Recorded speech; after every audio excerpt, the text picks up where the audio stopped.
জামায়াতে ইসলামী যুক্তরাষ্ট্রের কাছে ইসলামী আন্দোলনকে জঙ্গি দল হিসেবে উপস্থাপন করেছে, এমন অভিযোগ করেছেন ইসলামী আন্দোলন বাংলাদেশের আমির সৈয়দ মোহাম্মদ রেজাউল করিম।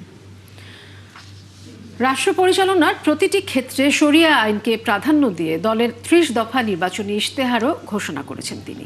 বিকেলে সংবাদ সম্মেলনে এসব বলেন ইসলামী আন্দোলনের আমির। বিস্তারিত শাহরিয়ার ইমতিয়াজের প্রতিবেদনে।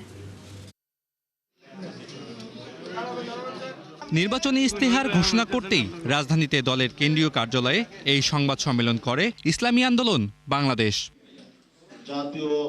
এ সময় দলটির আমির সৈয়দ মোহাম্মদ রেজাউল করিম ৩০টি মৌলিক নির্বাচনী প্রতিশ্রুতির ঘোষণা দেন। বলেন, নির্বাচিত হলে এসব ইশতেহার বাস্তবায়নে কাজ করবেন তারা। রাষ্ট্র পরিচালনার সর্বত্র শরিয়ার প্রাধান্য, কৃষি ও শিল্প বিপ্লব ঘটিয়ে বেকার ও দারিদ্র্যমুক্ত এবং অর্থনৈতিক সমৃদ্ধশালী দেশ গঠন, নৈতিকতার সমৃদ্ধ। সংবাদ সম্মেলনে উঠে আসে গণঅভ্যুত্থানের পর যুগপৎ আন্দোলনে থাকা ইসলামী সমমনা ৮ দলের প্রসঙ্গ।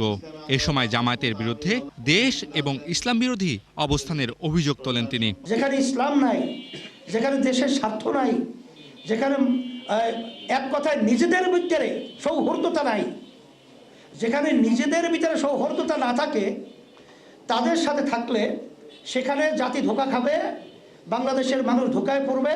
আমেরিকার সাথে তারা গোপনে বৈঠক করে, সেখানে আমাদেরকে উগ্রবাদী হিসাবে সেখানে তারা উপস্থাপন করেছে। ঘৃণা ভরে আমরা ধিক্কার জানাই। জামাতের স্বেচ্ছাচারিতার কারণেই ইসলামী আন্দোলন জোট ছেড়েছে বলে জানান চরমনায়ের এই পীর।